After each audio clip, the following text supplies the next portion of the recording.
from what most of us do every day, exploiting animals for the trivial reasons of pleasure and entertainment. The only difference was that Vic used dogs.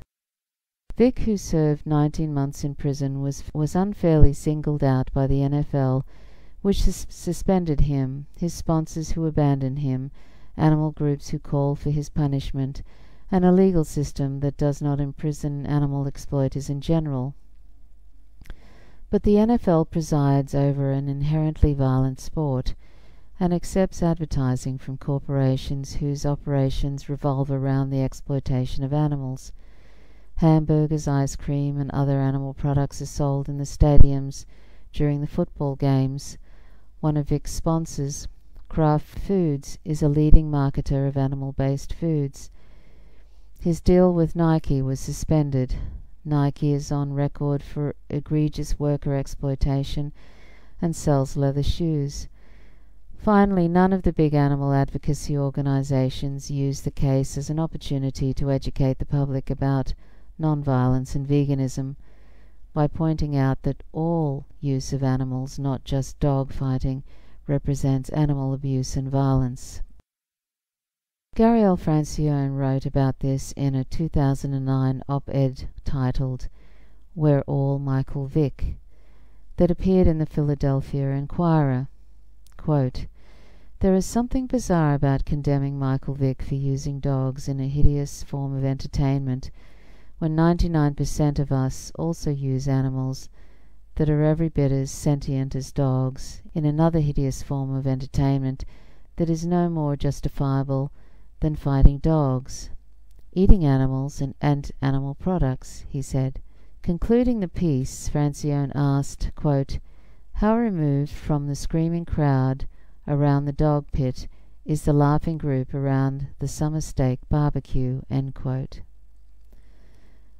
Focusing so narrowly on Vic and the comparatively rare practice of dog fighting served to reinforce the idea of dogs as special and Vic as a monster, while doing nothing to bring attention to the comparatively much larger problem of the billions of animals tortured and killed for food. Some people claim that dogs are indeed special, but unlike a peer-reviewed finding based on empirical evidence, this represents an opinion analogous to someone who believes that membership in a particular racial group elevates a human being to a special status. It was admirable that Michael Vick went on to denounce dog fighting, but by not denouncing all animal exploitation and embracing veganism, existing speciesist thinking was fortified and lessons were not learned.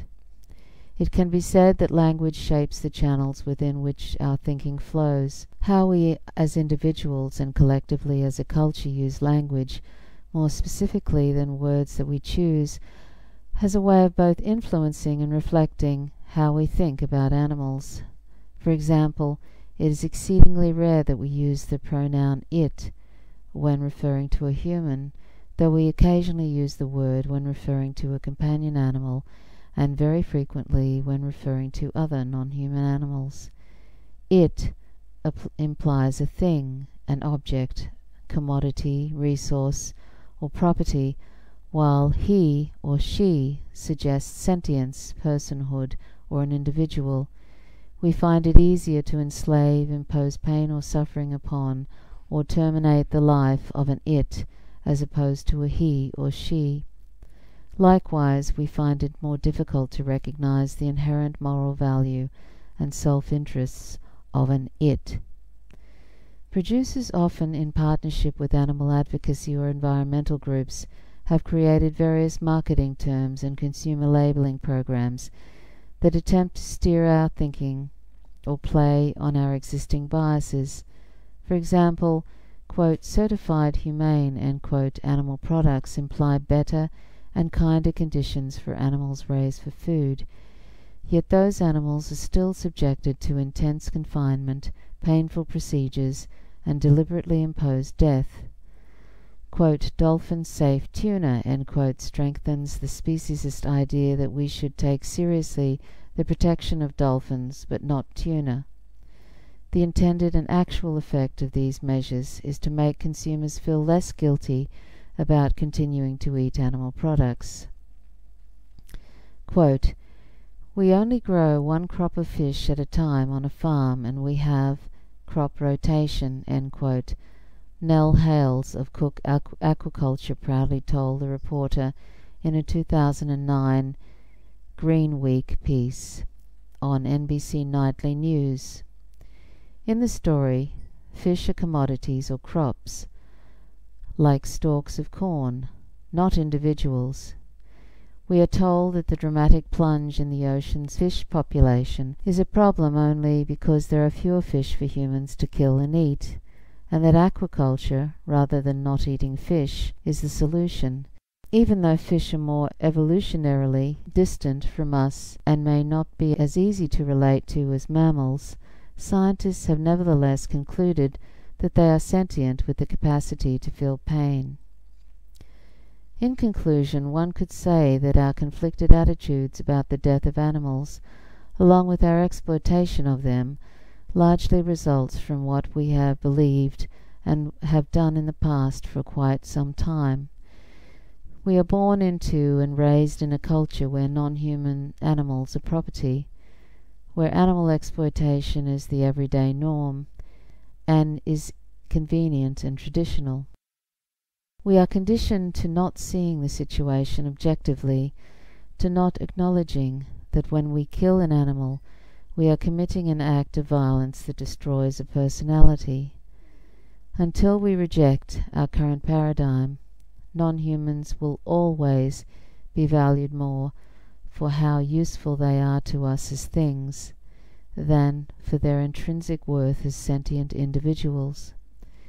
Given proper attention by growing numbers of individuals to the core of the problem, which is speciesism and violence, and to the solution to the problem, which is veganism, there is every reason to believe that attitudes will change.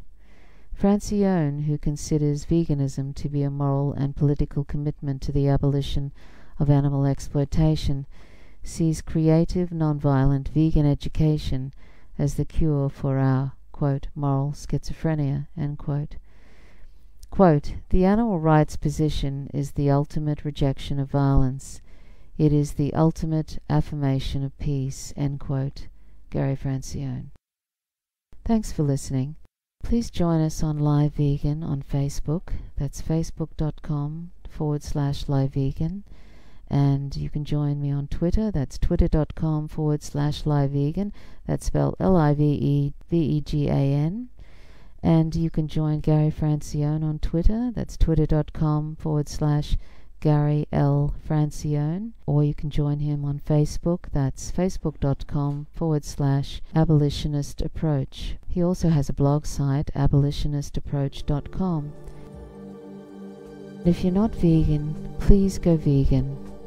It's easy, it's better for us and for the planet, and most importantly, it's the morally right and just thing to do.